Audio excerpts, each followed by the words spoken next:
menjelajah keindahan ujung timur Jawa.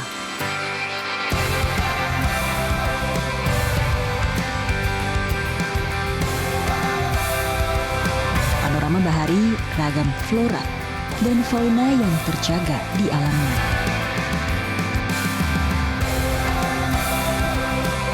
Kecantikan alam bawah laut yang terlahir kembali. Saya Amalina Lutfia mengucap salam perayaan Natal dalam damai. Hanya di Journey Way to Explore.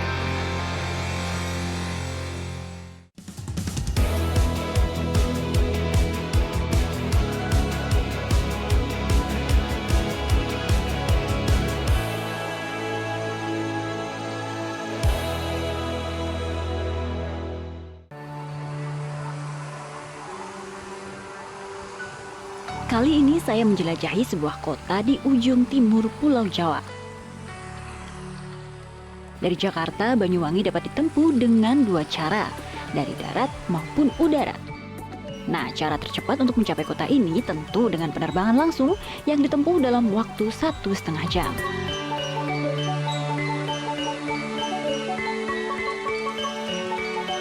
Nah, kota Banyuwangi ini adalah kota yang sangat lengkap dari sisi destinasi wisata. Sering dijadikan sebagai lokasi transit wisatawan sebelum menuju ke Pulau Dewata, Banyuwangi menyimpan banyak destinasi yang menarik dan sangat berbeda dari pulau seberang. Membuka awal perjalanan saya, sesampai di kota ini wajib rasanya mencoba kuliner khas lokal, nasi tempong.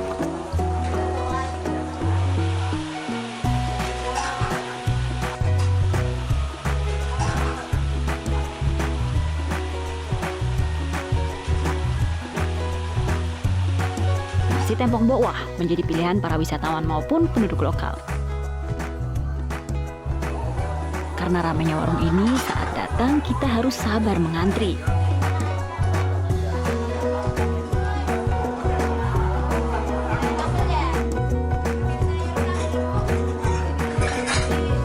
Nah, tiba giliran saya untuk memilih berbagai lauk yang disediakan.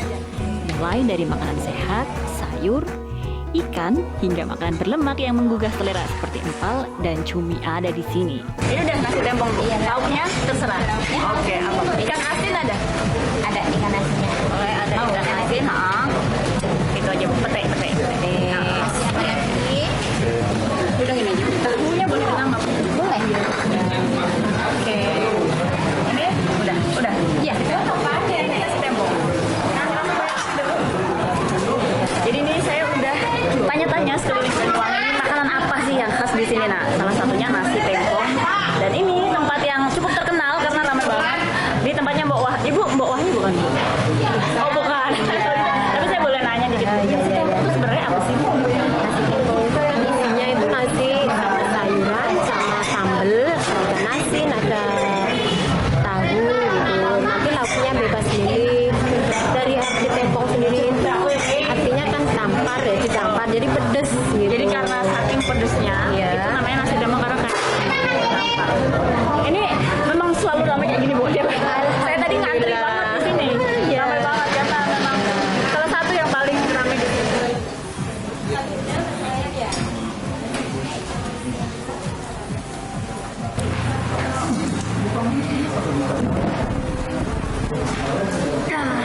Ya, kita makan nasi tempong ya. Tadi aku pilih lauknya, ada pete, ada ikan asin, tahu goreng, sama yang jelas ini tempongnya, sambal tempong. Kita cicip dulu sambalnya. Yang spesial dari nasi tempong adalah sambalnya. Sambal tomat mentah dengan campuran terasi dan jeruk ini sangat menggugah selera. Walaupun terasa pedas di mulut, sambal ini sungguh membuat ketagihan. Tidak heran nasi tempong bawah ini tidak pernah sepi pembeli. Nah, bagi para traveler catat ya, hindari jam makan siang jika tidak ingin mengantri panjang di sini.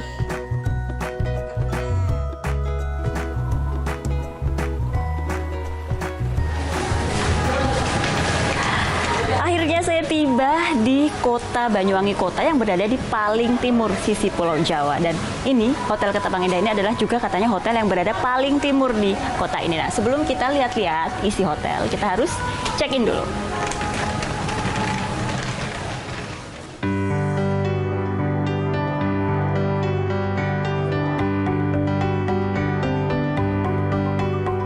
Banyuwangi juga memiliki banyak pilihan hotel, dan pilihan saya jatuh pada Hotel Ketapang Indah. Dengan suasana yang asri dan ruang terbuka yang cukup luas, hotel ini nampak lebih pantas disebut resort. Dengan harga mulai dari Rp500.000, Hotel Ketapang Indah menjadi salah satu rekomendasi Journey. Karena walau harganya termasuk murah, fasilitasnya sangat lengkap dan bersaing dengan hotel bintang 5. Dengan 2 restoran yang menyediakan menu Jawa dan juga Western, fasilitas spa dan massage, arena bermain anak, dan juga kolam renang yang bersisian dengan Selat Bali. Kamar hotelnya pun cukup luas, dengan kamar mandi beratap setengah terbuka. Dan pilihan kamar yang langsung menghadap ke taman depan sangat dekat dengan kolam renang. Kolam renang di hotel ini menyimpan pemandangan yang tak ada duanya, karena langsung berhadapan dengan selat dan Pulau Bali di seberang. Sangat cocok bagi saya yang mengutamakan ketenangan dan relaksasi saat memilih tempat menginap ketika traveling.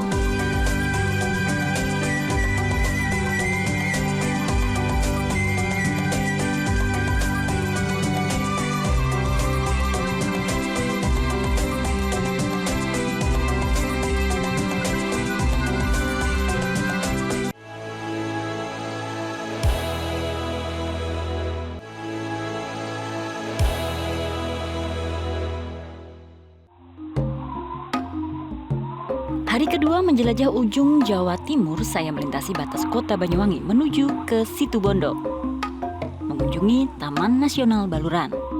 Taman Nasional Baluran dijaga oleh para polisi hutan. Pak Sis salah satunya. Beliaulah yang akan menemani saya mengamati satwa hari ini.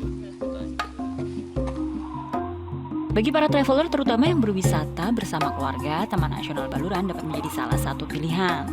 Tiket masuknya sangat terjangkau, hanya Rp16.000.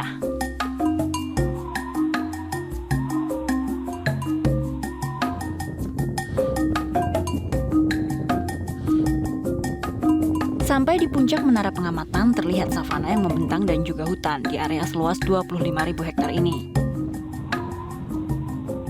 Nampak dari kejauhan terlihat beberapa satwa, elang, kerbau, dan juga rusa.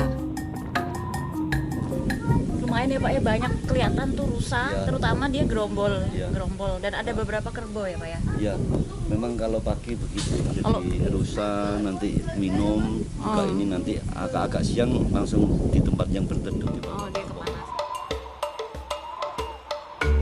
Saya lalu diajak untuk melihat lebih dekat satwa-satwa itu.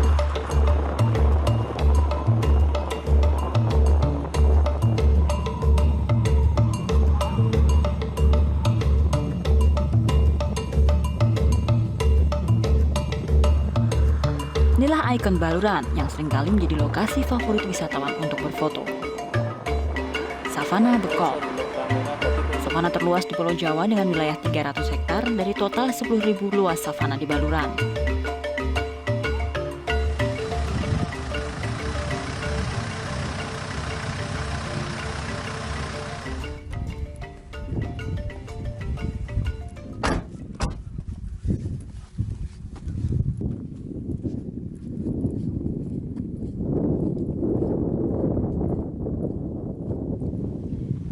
Kita sudah di Savana Bekol. Ini salah satu spot ya Pak di Baluran, tempat berkumpulnya satwa. Dan ini adalah batas di mana pengunjung foto. Jadi kita nggak boleh kalau datang ke Taman Nasional, kita nggak boleh masuk ke dalam savana. Yang populasinya nih Pak paling banyak di sini apa? Paling mudah, paling ini sebetulnya rusa. Rusa itu sangat banyak sekali. Kemudian cuma musim breedingnya, musim kawinnya itu di bulan Mei Juni. Taman Nasional Baluran nampak semakin cantik di saat musim kemarau. Pada pagi hari, rusa berbondong-bondong menuju sumber air.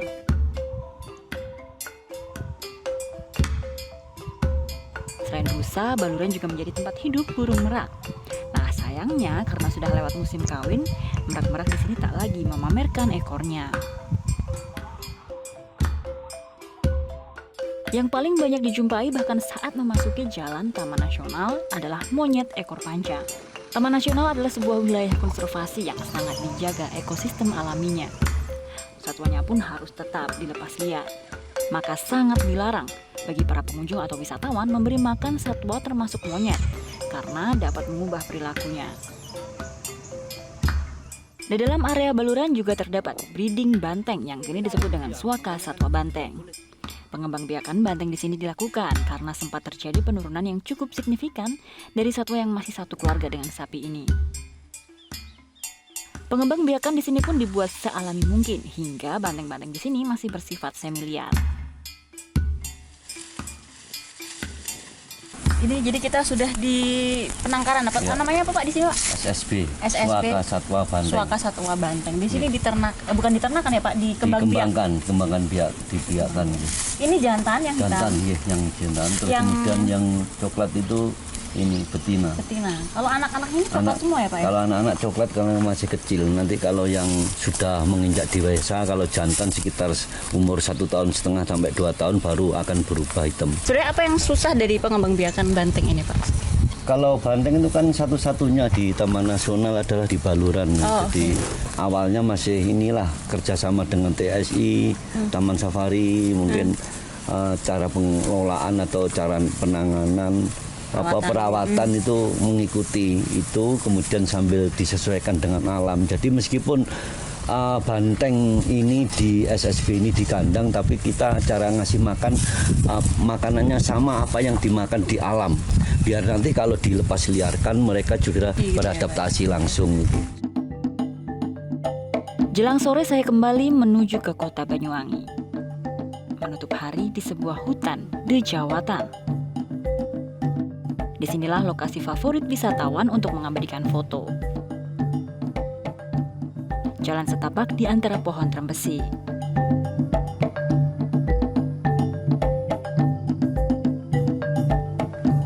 Karena mirip dengan pohon yang ada di film Lord of the Rings, maka orang-orang sering menyebut pohon-pohon ini pohon Lord of the Rings, tapi sebenarnya namanya bukan itu. Namanya adalah pohon trembesi. Nah, jika dilihat memang pohon ini mungkin umurnya sekitar ratusan tahun, dan tidak hanya indah untuk dilihat, pohon ini sebenarnya banyak kegunaannya. Salah satunya adalah menekan angka polusi karena dia menyerap CO2 lebih banyak dari pohon lain. Maka kayaknya cocok nih pohon ini ditanam di Jakarta.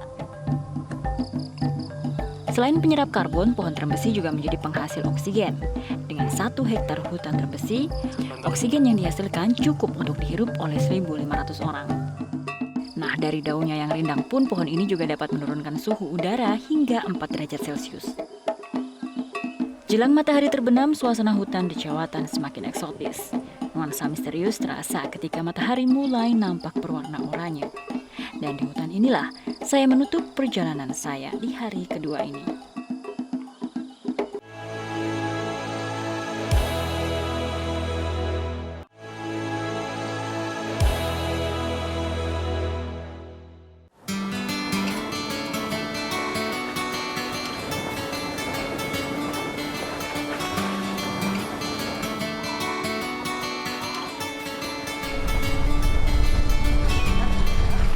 Hari ini kita mau menyelam di sekitar Banyuwangi. Banyak yang belum tahu nih kalau Banyuwangi juga mempunyai keindahan alam bawah laut. Karena Banyuwangi itu sebenarnya ada di dekat banget sama Bali tuh di belakang kita. Sebenarnya ada Bali. Jadi hari ini kita ke beberapa lokasi. Pertama ke Bangsering dulu karena di sana ada beberapa gerakan nelayan dan juga para aktivis lingkungan yang melakukan perbaikan di bawah laut Karang Bawah. Berangkat.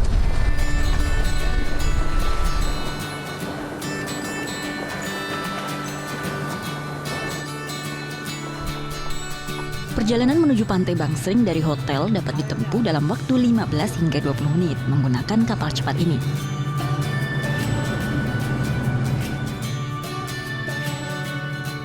Nah, di perjalanan kita dapat melihat 2 pulau, Pulau Jawa dan Bali sekaligus.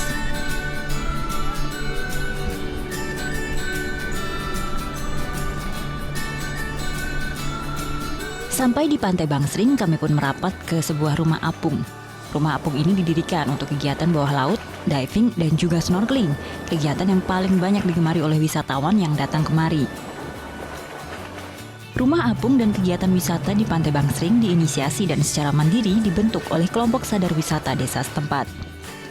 Sebagian besar dari mereka adalah nelayan ikan hias. Salah satunya Bu Seri.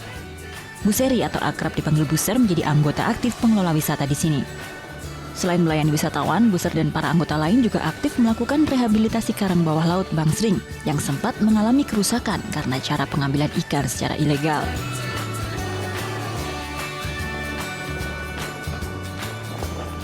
Siang Mas, Mbak.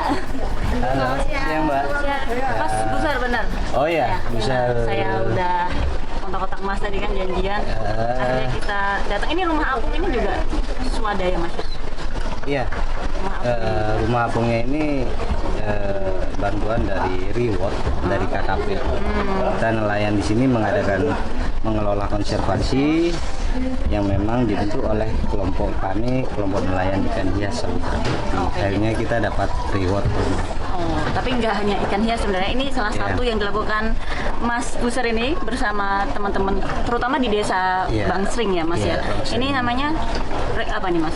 Penanaman terumbu karang. Iya, penanaman terumbu karang. Memang apa yang terjadi sih Mas di dalam underwaternya Bangsering, terutama di sekitar Bangsering ini? Dulunya kayak gimana kok sampai ada program konservasi? Kalau di sini kalau bicara masalah yang lalu ya memang sangat parah ya. Dulu kita adalah perusak kita nelayan. Okay. Kita nelayan adalah perusak, termasuk saya sendiri pengambil ikan hias yang dulunya pakai potasium, juga pengambil terumbu karang yang untuk dijual.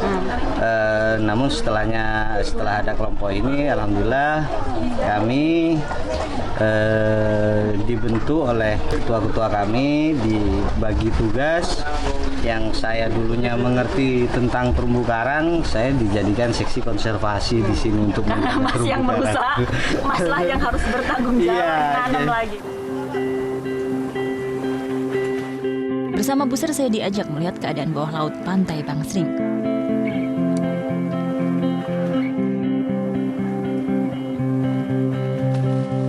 Di kedalaman 5 hingga 7 meter telah nampak beberapa hasil budidaya karang yang telah dilakukan kelompok selama 10 tahun terakhir. Terumbu karang rata-rata hanya tumbuh 1 cm setiap tahunnya. Maka sangat penting untuk menjaga dan merawatnya. Selain untuk tempat hidup ikan di laut, terumbu karang juga sangat penting peranannya untuk menjaga suhu bumi agar tidak terlalu panas atau mengalami pemanasan global. Di Bangsering Underwater ini, selain kegiatan snorkeling, travelers juga dapat belajar melakukan budidaya terumbu karang jika ingin ikut serta merehabilitasi laut. Dibutuhkan biaya sekitar Rp250.000 untuk pembuatan satu media tanam karang. Nah, terlihat kan ada banyak media tanam lain yang sudah tertata rapi, baik hasil penanaman individual pengunjung ataupun dari sumbangan instansi dan swasta. Dari sebuah pantai yang rusak, usaha kelompok sadar wisata di sini pun mulai membuahkan hasil. Kini ikan-ikan banyak terlihat. Tak perlu menyelam terlalu dalam, cukup 5 meter kita sudah disuguhi pemandangan indah ratusan ikan yang berenang di bawah rumah apung. Juga karang berwarna-warni yang mulai tumbuh di besi-besi penanaman bawah laut. Selain Bangsering, Banyuwangi juga masih menyimpan keindahan bawah laut yang luar biasa di lokasi Watu Dodol. Di Watu Dodol, terumbu karang masih tumbuh secara alami dan tampak sehat. Biasanya Watu Dodol ini menjadi salah satu tempat transit bagi para penyelam yang ingin menikmati alam bawah laut saat menuju ke Pulau Menjangan, Bali Barat. Nah, jika kita menempuh perjalanan mendekat ke Pulau Bali, Taman Bawah Laut Pulau Menjangan pun tak boleh dilewatkan. Kecantikan bawah laut Pulau Menjangan Bali tak perlu dilakukan lagi.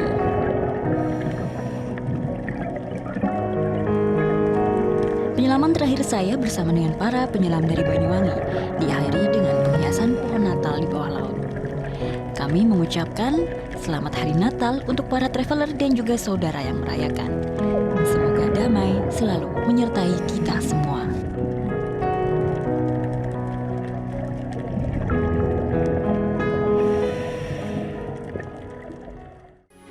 Metro TV. Jelajahi cara baru mendapatkan informasi. Download Metro TV Extend sekarang.